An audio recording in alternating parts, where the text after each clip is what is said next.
All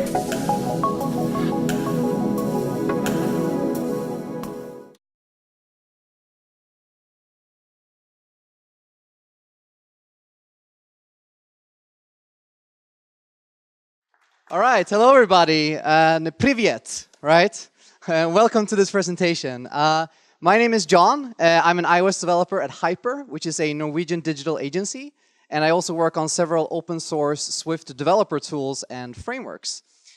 Before I joined Hyper, which was earlier this year, I was working for Spotify, where I was the lead developer on a framework called the Hub framework, which you may have heard of, which is a backend-driven UI framework that is also open source on GitHub. And today I'm here to talk about writing Swift code with great testability, focusing on how we can write better unit tests or easier unit tests using Swift. This is kind of a topic that I feel has been discussed a lot in the community ever since Swift came out, and a lot of people were transitioning from Objective-C or C++ or other languages onto Swift, and they kind of found it a little bit hard to work with in the beginning when it came to unit testing. Because some of the concepts that make Swift so great when it comes to, safety and nullability checks and compile time, optimizations, etc., kind of also can make it a little bit cumbersome to test. You don't have the same level of dynamism as you might have had in Objective-C. The subtitle of this talk is How Command U became my new Command R. And that's a little bit of a joke, but it's kind of to show you that these days I am more often running the tests of the application that I'm working on instead of actually running the application and testing it manually. So you might think now when you hear this that I'm one of those testing fanatics, who will stand on the stage and jump up and down and red, green, refactor, TDD is the only way to work. No, I am not this kind of person. And in fact, I used to be the complete opposite kind of person. If we just turn the clock back about 4 years ago, this is when I first started working for Spotify, I had a very, very different attitude than what I do today regarding unit tests. I thought, this is my picture back then, 3 years ago or 4 years ago, I thought that unit tests were a complete waste of time. I didn't like them at all. I came from a background of doing client work and game development, and these industries, they never do any unit testing, usually, back then at least. So I thought it's way faster and way easier to just test the app manually. I don't have to write these unit tests. They're a waste of time. It's almost like, when you were a kid, your mom would come to your room and say, hey, John, you have to clean your room. It was almost like that feeling I had about unit tests, where the lead developer would come to my desk and say, hey, you have to write unit tests. And I was like, oh, come on. I didn't like it. But then something happened. I started changing the way I was working. I wasn't no longer only working on a single app, on a single code base that I can very easily manually test. Instead, I started working on more shared frameworks, and I started extracting some of the logic of the apps that I was working on into more shared libraries. I created tools like Unbox and Wrap and the Hub framework, which are all open source, and I also made a lot of internal things for myself and for my team to kind of shared code between the different projects we were working on. And I feel this is also a very common way that people work these days with the framework-oriented programming or whatever you want to call it. So I find myself, by doing this, something kind of happened where I spent way more time just integrating these frameworks and rebuilding the apps and doing lots of manual testing. Because if I only had one code base, well, it was quite simple to manually test. But now I had multiple code bases and frameworks used by so many people. And especially when it came to open source and I was putting my code out there, I was kind of scared in the beginning. I was like, okay, I'm going to put this code out there. I'm not really sure if it's going to work for everybody. And unit tests for me became a thing that made it super much easier for me to manage this and also gain more confidence in working with open source. So what also happened was that I started seeing more bugs and more regressions and really a lot of unwanted behavior when I was relying only on manual testing. So I felt like I needed to change my mindset a little bit. Another kind of key point that convinced me that testing was a thing I should explore was compile times. We've all been there when we work with Swift that we've seen some long compile times in our projects. And while I was working at Spotify, we didn't write the app in Swift, it was Objective-C. But just working on this Hub framework was about 20 times faster compiling that instead of compiling the Spotify app, because it's such a big app, right? And it's even bigger sometimes, bigger difference for Swift-based projects. So I really felt like I wanted to get into automated testing, and I wanted to kind of change my mindset or my attitude or give it a second chance. So when I started doing that and I started trying out unit testing and seeing how it worked, what I found was that by writing more tests, I was also providing a new kind of documentation for my coworkers. I was kind of providing a documentation of intent. You know, when you write your documentation comments in your code, that will kind of show people how to use the API and, you know, what it returns or what it throws errors. But the tests also kind of provided an explanation for how they were intended to work, which made code reviews a lot simpler, and I got less issues open on GitHub because of this as well. So now we can go back to the current time. We can see my new avatar, a little bit upgraded. And I now feel very, very differently. I feel that tests let me actually move faster. I don't feel like they're a chore. I feel like they're fun and allow me to be more productive. I don't feel like I have to constantly run all the apps that I'm working on all the time and manually click around and verify. And I still feel like it's faster to make quick iterations. So very, very big change in my mindset during the last couple of years. And I think it's been the same for a lot of other developers who've kind of gone through the similar change. So this is kind of the end of this part of the talk where I'm going to try to sell you on unit testing. Don't worry, this is not going to be this TDD kind of talk where it's like that's the only way to do it.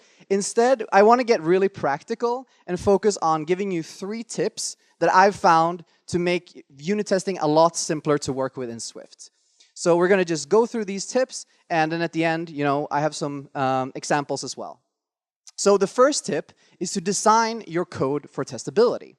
That might sound simple, like, yeah, just design your code. Great, that's super easy, right? Well, it's kind of difficult sometimes, and also you have to do some thinking up front.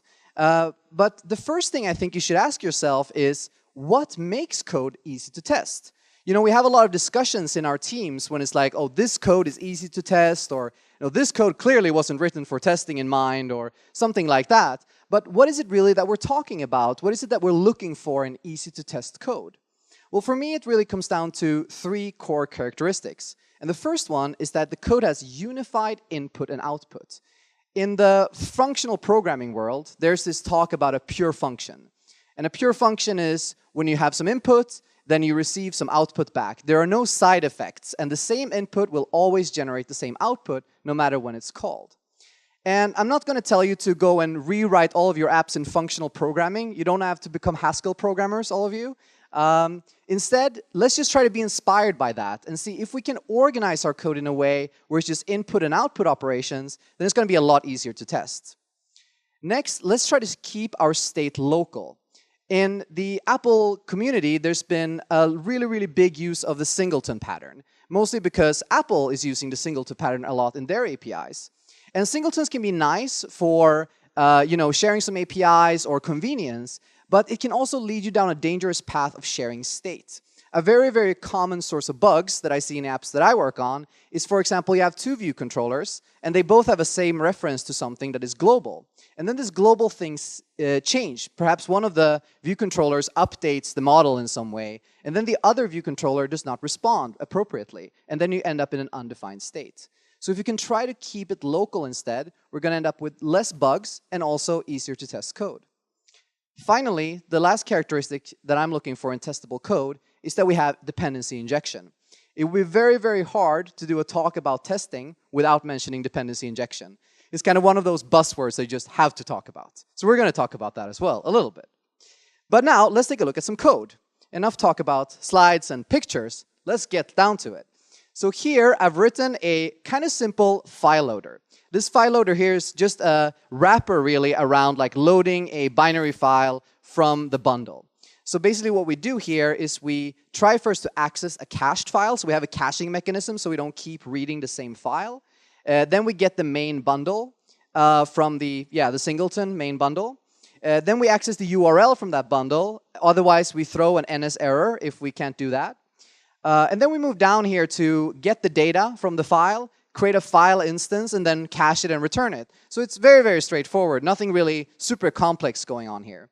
And just by looking at this code, it might seem, well, I mean, there's nothing clearly super wrong with this code. It looks pretty good. It works, you know, no problems. But let's see how it scores against this 3-point checklist. So first of all, does it have a unified input and output API? Well, it does have really unified input. It just takes a string, and the output is great. It just returns a file. But there's also something to consider here. This function can throw, and throwing is also part of your API. Error handling is part of your API. And here we have some inconsistencies. We can see here that we can throw either an NS error. We can also just do try data and throw anything that data might throw. So we don't know what that might be because that's just from the system API. It might throw some weird exception that we've never even heard about. And finally, we just return the file. So what we can see here is that we really have multiple exit points that we really need to cover with tests. And it can be a bit hard because of these inconsistency in the errors. So we're going to have to do something about that. So we're going to have to mark that red for now so we can get back to it later. Next up, do we have only local state here? Well, really, we have two pieces of state. We have the cache that we have here, and we access the bundle and things like that. So how is this shared in any way? Well, what we can see is that we're using the singleton pattern here, which is that we have a shared file loader. And this kind of automatically makes us share state, because we might access this from different parts of the app, and it's very hard to reason about in tests because it might be accessed from many, many places. So we're going to mark that red as well. We don't only have local state here in this class. And finally, do we have dependency injection? Well, this class here has two different dependencies. It depends on the cache, and it depends on the bundle, as you can see here. And neither of these are injected. They are both created, the cache is created by the file loader itself, and the bundle is accessed as a singleton. So no dependency injection here. So we're going to have to mark that red as well. So what we can see here is just this very simple code here, it actually has some problems. And if we're going to start writing tests against it, we're going to face some of those problems. So here's where the code for testability comes in. So we should try now to modify this code, just make some slight tweaks to actually make it go from very hard to test to easy to test. So let's do that. Let's start with the first one, the unified input and output. Let's make sure we have a unified output API. So what we're going to do is we're going to start by introducing a dedicated error type here at the top. This is just an enum that we create that conforms to error that basically just tells our API users which type of error we can throw. And then we just need to make some little modifications to the body of this method here, where first of all, we have to get rid of the NS error there in the middle. So just throw this typed error instead. Much easier to handle for our API users and much easier to test. And also, we're going to have to wrap the call there to data into a do, try, catch pattern so that we can make sure that we can throw our own error instead of just throwing the error that data gives us. So that way, we have a unified error output API, and we can now mark that as green. So it will become a lot easier to test, but also we made our API more strongly typed and also easier to handle. So that's great. Next, let's take a look at that singleton and that shared state. Now, I mentioned a bit earlier that I think a lot of people use singletons simply because they're used to. They've seen Apple do it. You know, there's UI screen, there's UI device, there's all these kind of singletons everywhere in Apple's APIs. So we tend to just do it by default without really considering, should it really be a singleton? And many times, we can just remove the singleton, and it won't really matter. Because in this case, we can just create a file loader whenever we need it, and if we want to share a file loader around, we can just pass it around. We don't need to have a singleton. So while things like UI screen, it's great that it's a singleton because it's a screen. You only have one screen until Apple comes out with a flip phone with two screens, or Nintendo DS or something like that. So we don't need that right now. So we can go ahead and mark that as green as well, simply by moving to a non-singleton pattern. Finally, let's take a look at the injected dependencies, or the dependencies we have, and how we can inject them instead. So as I mentioned, we have these two dependencies. We have the cache and the bundle, and they're both created here privately inside of the file loader. So let's do something about that. Let's create an initializer which takes a cache and a bundle, and that way we can inject the dependencies that we need. Much better. But there's a catch here. The problem, we also created kind of a problem here, where we made our file loader a lot harder to use. Before, you could just do fileloader.shared and just do your file loading. Now you have to create a cache, you have to create a bundle, you have to know about those things, you have to inject them. Ugh, super annoying, very boring. Let's not do that. What we're going to do instead, we're going to keep this dependency injection because it's going to make testing a lot simpler and a lot better. But we're going to do a little trick here. We're going to add these default arguments to our dependency injection so that we by default create a new cache and we still access the main bundle in case we don't have dependencies injected. That way, we can provide the same convenience as before, but with great testability. So we haven't lost anything. We still have the same nice API to work with. So what we can now do is we can go ahead and update in the middle. We can remove bundle.main and instead just use our injected bundle.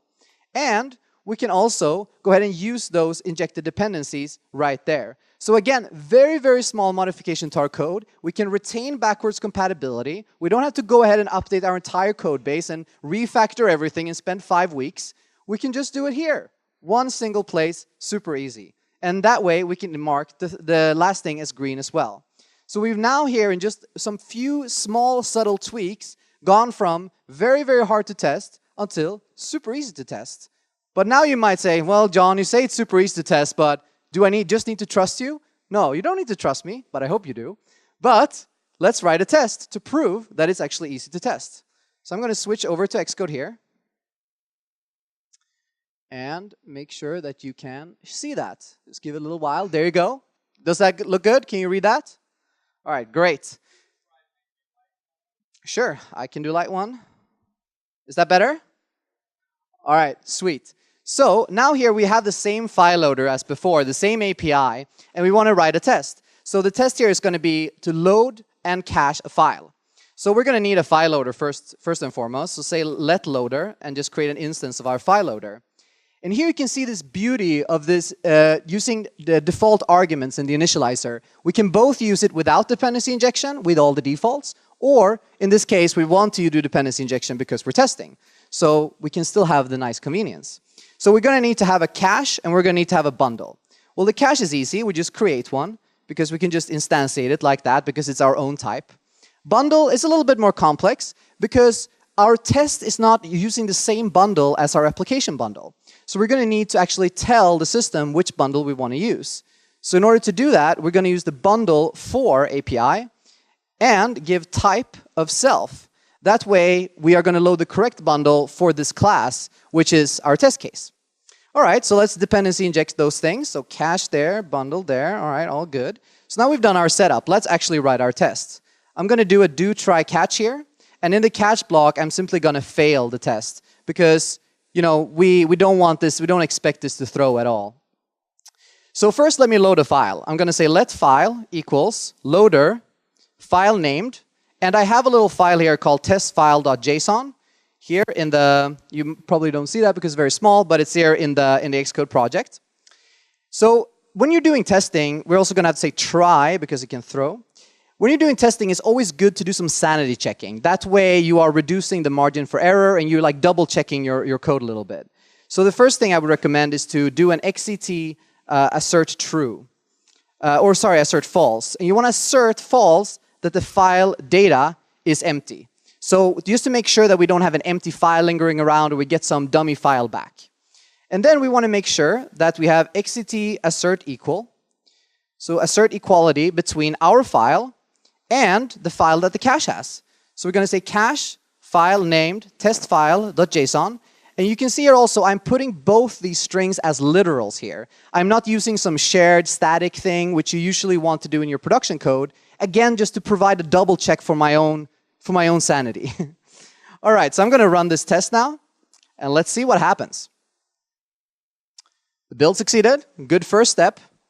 And the test succeeded as well. So you can see here now, just by performing these small tweaks in our code, we now can very, very easily, very simply, we don't have to do crazy mocking or anything, workarounds. And in the meantime, we've also made our API a lot easier to use. So wins all around. All right, let's jump back to the slides. So that was tip number 1, to design your code for testability and just perform these small tweaks to make things a lot easier for yourself. Let's move over to number 2. And number 2, I want to talk about API boundaries and how you can use access control to create more clear API boundaries. Now, in Swift, we have a lot of tools at our disposal to create nice levels of granularity when it comes to access control. And I know this is a very, very heated topic. There's been a lot of talk about in Swift evolution about access control lately. But I'm going to try to keep this a little bit like diplomatic, right? So I'm not going to say file private is the worst or something like that. All right, so when you're writing tests, you're usually writing a couple of different tests. You have your unit tests, right, where you are verifying that a certain API that you have works correctly. And you do that by giving it some input like we just saw in this file loader, and then you're performing asserts against the output. So you're making sure that the right input gives the right output. You know, that's the typical unit test. And then another suite of tests you might have is integration tests, where you are taking your API and putting it somewhere else inside of your code and verifying that it actually works well together. You might have two different units that you're testing together. But sometimes it might be a bit hard to reason about this, like what's an integration test, what's a unit test, what sets them apart. When you have all of your code in one big module, you know, thousands of classes, what really is the integration point and where's the API boundary? It can be a bit hard to do. So I think really that reasoning about these stuff more and creating these clear API boundaries will help you when it comes to structuring and maintaining also your tests. So let's take a closer look at that. So in Swift, we have so many tools at our disposal. We have private, file private, all the way up to open, where we can very easily annotate our code to have different levels of access control. Let me just do this so that I can see. There you go. So we have all these tools at our disposal, but sometimes we don't end up using them as much as we could have done. So for example, let's say that we're writing this view controller here. We're writing a send message view controller. And what it does is that it basically has just a UI for sending some message in our app. Let's say we're building some social networking app or a messaging app. Or any app really, because every app has a social network element these days, right? Always. So what you might notice here is that all these properties on this class, so this class is public, and all the properties, they're also public as well. And this might be something that you do initially because it's very convenient. For example, if you are using this class in other parts of your app, you might want to like tweak it slightly. You might like change the frame of the title text field. You might want to set some specific recipients based on what profile you're on, something like that. So it might be very convenient. But if you think about it from a testing perspective, this is all now part of your public API. And you're going to have to write tests against all of those things. What happens if someone takes the message text field and reassigns the delegate? What happens if they just assign a new text field to that or remove it from the super view? You know, all kinds of things can happen. And since it's part of your public API, your users, which might be either, you know, other members of your team, or if you put it open source, it might be people from the community. They might think that it's, you know, an officially supported thing, but it might not be. So this can be sometimes a problem, and writing all these tests can be very, a lot of work, which we don't want to do in this case. So of course then the opposite side of things, if you turn the coin, you might go ahead and change everything to private instead, and just lock everything down. Like, my send message view controller is now a nice walled garden. No one gets in. Everything here is mine. It's private. Don't touch it, right? It's great. Very easy to test. You don't have to do any testing almost because you don't have any API. But that's also a problem because now you don't have any customizability. You're going to have a very hard time reusing this class because, you know, every time someone wants to tweak this slightly, they're going to basically have to create a new one or subclass it or something like that. So this here is also a bit of a problem, and we shouldn't go like the extreme route, like either everything is open or public or either everything is private. But it turns out like most things in life, there's always a nice little middle ground where you can have something in the middle. And in this case, what you can do is you can still keep everything private, so all the properties are still private and no one can access them, but you're providing this single API entry point for customization. In this case, as an example, I've just shown here where you can say, update all the recipients and the title and the message. And you can see here we're using the same default argument approach as we did in the initializer before, where you don't have to give a title if you don't want to. You don't have to give a message. You can just update one of these properties if you want to. So that way we can provide easy customizability, and we only have one API that we can write all of our tests against. Very simple for us, very simple for our API users. So that's great. Another thing that can really help you when it comes to creating clear API boundaries is frameworks. I talked about earlier that I'm a really big fan now of creating these like shared frameworks. I love doing open source and also just sharing things between different apps internally in the company as well. The cool thing about frameworks is that they fit very neatly into this model we saw before, that what's the difference between a unit test and an integration test. If you split things up a little bit and you don't have just one big module, you can easily just reason about it like everything that happens within one framework, well, that's a unit test, and everything that happens between two frameworks or between the framework and the app, well, that's an integration test. So things become a lot easier to deal with. So how do you do this? Like, how do you create these frameworks and how should you split it up? Well, of course, it depends on what app you're building. All apps are different in terms of architecture, etc. But a very, very simplification and a way to kind of get started could be that, in your app, you have your models, you have your logic, and you have your views. You have all these things like classic MVC stuff, right? What you could do is you could just start by splitting out the logic into some form of logic kit and the models into a model kit. And then what you just do is you integrate those things into your app. This gives you two really nice benefits. The first one is you have a clear API boundary, easier to test. And the second one is you get rid of these circular dependencies you might sometimes have, where the view controller depends a little bit too much on the model because it was just easier to do it that way. Because you can't do these two-way dependencies anymore because you can't have these frameworks depend on each other. That would never compile. So that's usually a good thing. You have a nice unidirectional dependency tree. So if you want to get more into frameworks, I actually have a tool that will make this a lot easier for you. And this is called SwiftPlate, which enables you to very, very easily create Swift frameworks with just one call on the command line. And it's available on Homebrew, so you can just brew install SwiftPlate if you want to check it out. All right, so let's move on now to the final and third tip, which is about mocking. So I said earlier that it would be very, very hard to talk about testing without talking about dependency injection. Same thing about mocking. Dependency injection and mocking is like the bread and butter of testing, right? And here I'm saying something a little bit controversial maybe. I'm saying avoid mocks to avoid getting tied down into implementation details. What? That sounds crazy, right? Well, I'm not saying never use mocks. In fact, I use mocks all the time. I'm just kind of encouraging you to think twice before doing it. I've seen code bases where we were mocking NS string.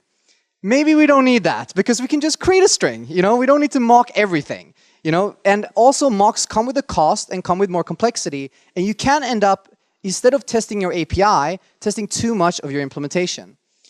What mocks are, just for those of you who might not have used them so much, is that they're these like fake objects that you use in your tests in order to verify certain behavior. So what you will do, for example, is capture some input and then verifying that that input was correct or something like that. So why are we using mocking so much? Well, number one, I think it's about convenience. And for example, if you were using Objective-C before, it was extremely convenient. In Objective-C, we had this very nice framework called OC Mockito that some of you might have been using, where it was so easy. You just say mock any class, boom, you have a mock. So nice. You can just set stuff on it, load a file, and then assert. You're done. So easy. Well, it wasn't so easy in Swift, now was it?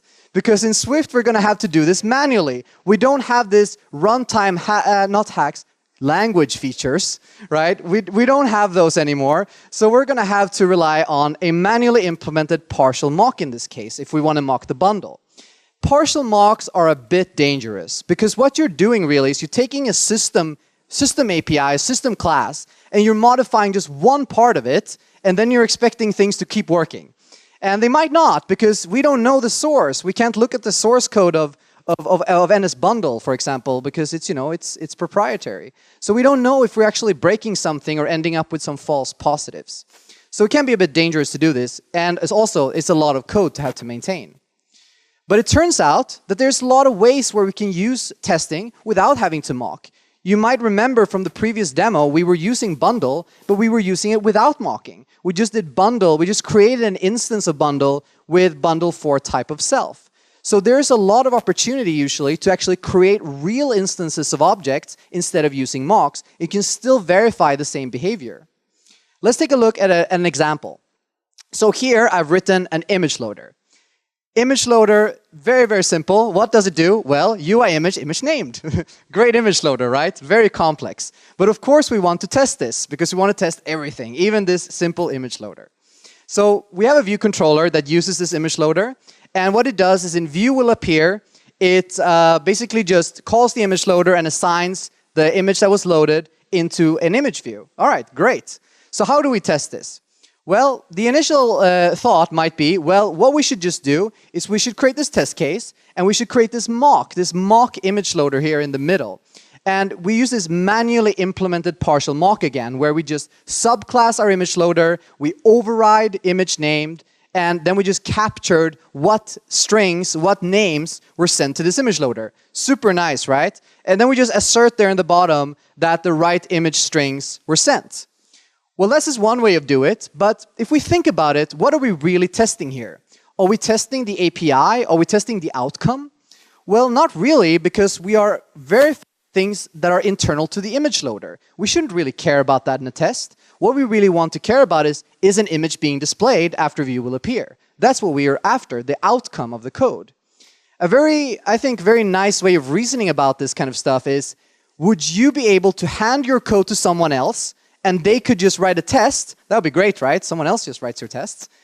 If that is true, then you probably designed a pretty good API. If that is false and you need to know all about the implementation, then I think you need to think again and try to modify things a little bit. So let's do that here. Let's not do this, and let's instead see if we can use testing here without doing any mocking. How do we do that? We're going to go back first to our image loader. I'm going to take a look at it again. And here we're going to add another initializer with a default argument, where you can see here that we're optionally injecting preloaded images. So here you can now initialize the image loader with a dictionary of preloaded images. And this is actually in our production code, which is pretty cool, because we not only now added this for testing, but we might have some views in our app where we already have some images. We can just give them here, preloaded. We don't have to load them again. So that's super nice. And then here what we do is we just use our preloaded images if any exists. So that way we've actually improved our API, made it more powerful. And also now we've enabled an override point for our tests where we can do it without mocking. So let's go back now to the test, and you can see we've stripped away a lot of code. Less code, less problems, right? So that's good. And now here we inject the image instead of doing this mocking. So we inject it here as a dictionary, and we still do an assert, but now instead of asserting that the image string was sent to the image loader, we instead assert that the image is displayed, so that the right image from the view controller is the one that we're expecting. So we're really asserting now the outcome of the code rather than the steps that were needed to take to get there, which is usually a good way of reasoning, I think. But like I said in the beginning, when I started talking about mocks, let's not get binary. Let's not say that never use mocks or always use mocks. Let's try to find some middle ground. And sometimes you do need to use mocks. And there are some situations where it would be crazy not to use them. And let's take a look at one of those cases and see what we can do. So I'm going to jump over to Xcode here and do another little demo for you. So let's do this little dance again. Here we go. All right. So here you can see we have a test that is for an image scaler. So this image scaler here, it tests that a certain image was scaled to fit the resolution of the screen. So here you can see how we're using this UI graphics context to create a 100 by 100 pixel image. And then we are calling the image scaler here, and we're saying scale image. And then we're asserting that it was scaled to the right resolution, which in this case is 200 by 200. All right, so let's run this test now and see what happens. Test succeeded. Great, let's go home. Our work is done. Wait a second. So we commit this, we send it into our Git repository, and then our coworker pulls down this code, and we're using iPhone 7, you know, iPhone 7, good size, but this person likes a bigger phone. So this person here is using iPhone 7 Plus. So he pulls down our code, he writes his code, he runs our tests, and then what happens? We have to wait for Xcode. Ooh, whoa, no, this is not good. Something blew up. So what is this developer going to do? He's not going to do git blame. He's going to see our name there, and oh boy, are we going to get pinged on Slack. You know, he's not going to be happy, or she's not going to be happy. So what is the problem here? Well, we were assuming in our test that we will always run on iPhone 7, which has an @2x screen. But in this case, we're running on an iPhone 7 Plus, which is @3x, right? So that's the problem here. Our code is working, but since we're assuming this in our tests, we're getting a failure.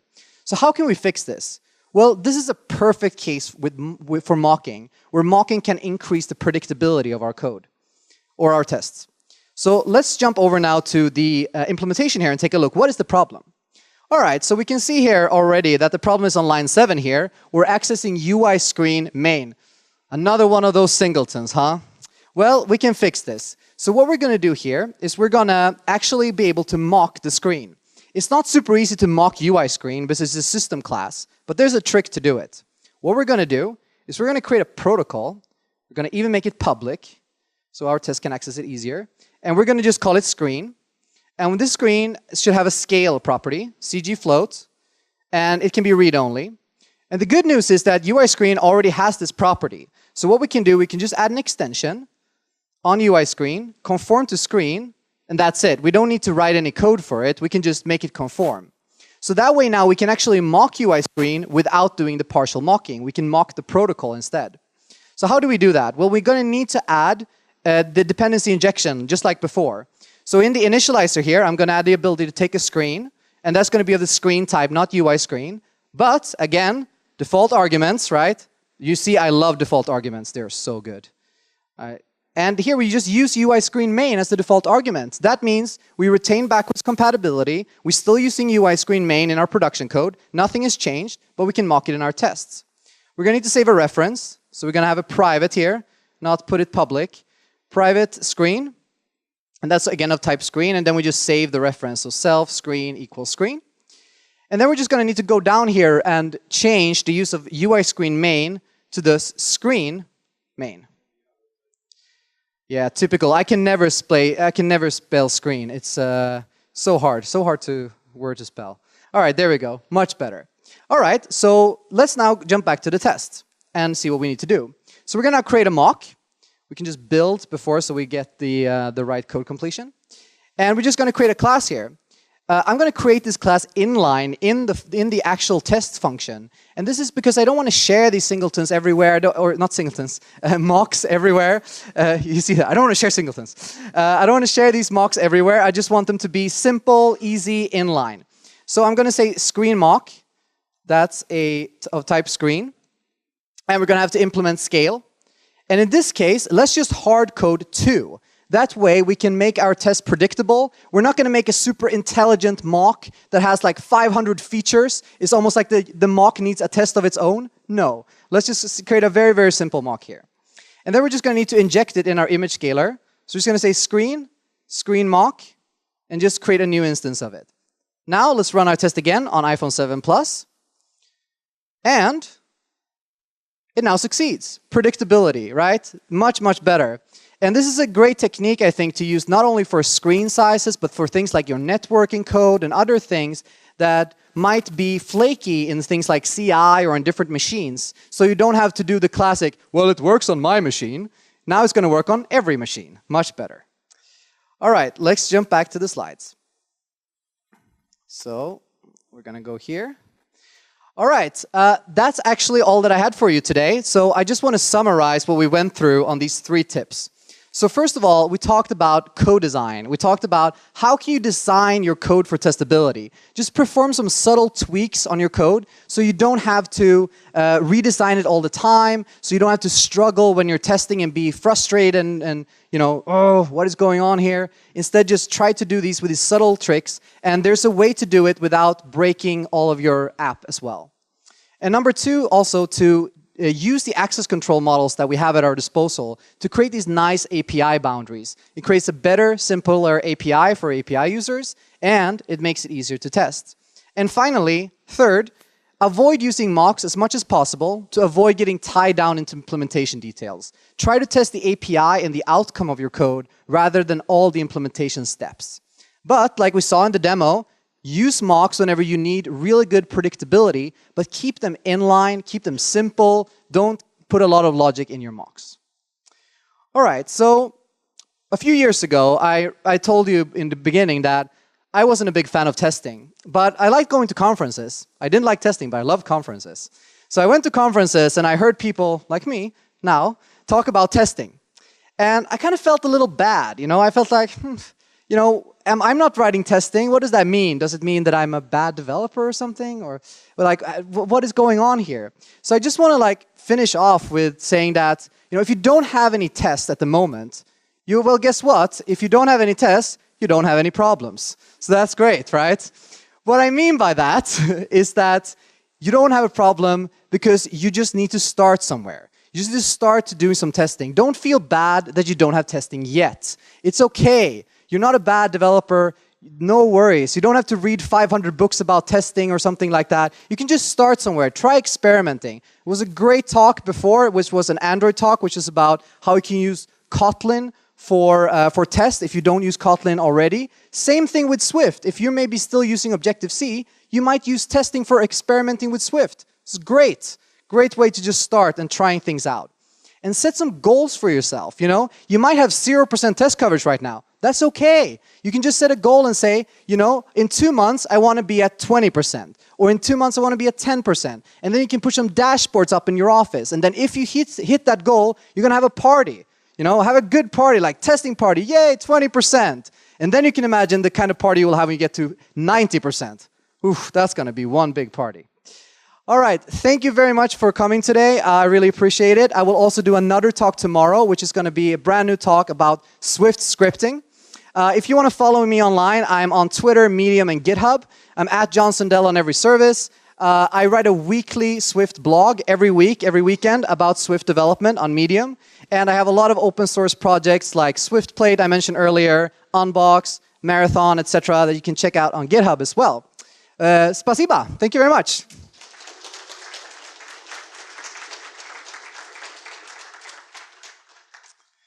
All right, now it's time for questions.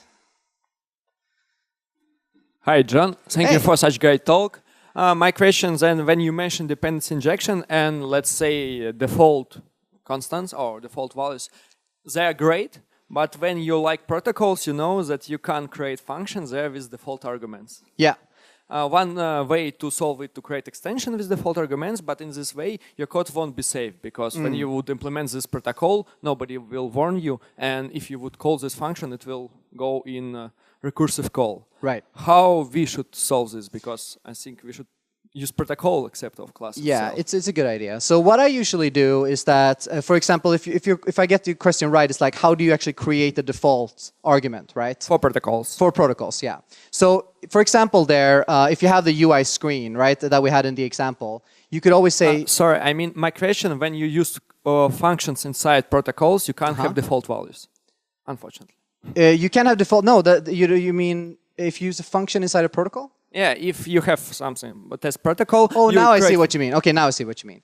And you're just relying. So, well, you're not really. You shouldn't rely on the protocol itself in your tests. You should test the concrete implementation of the protocol, right? Or how the protocol interacts with something else. And that way, you can just instantiate a mock of the protocol, or you can have a default value that you're using, for example, because you're not. You need some concrete instance to test against. You can't just test against any protocol, right? So that way you just use that instance. Another trick that I use, which is for the default values, like how do you put like, because now it was UI screen main, but what if you have like a long class name or something? You can just create a private function in the code that actually creates like create default or something that you then just call and then you get the default.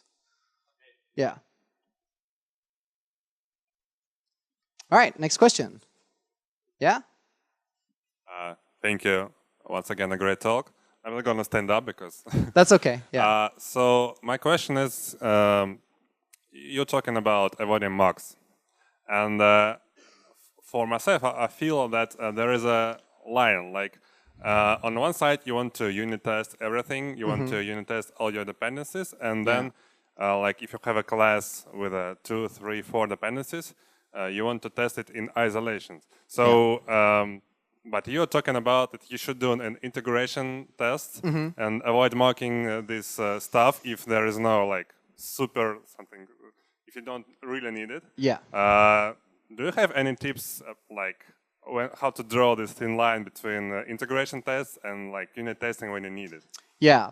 So I think like splitting things up into different modules is one way of doing it, because then you have these like nice separations where, you know, if you basically have dependencies between modules, then you're going to either have to mock or create instances of your dependencies, right? If they are creatable.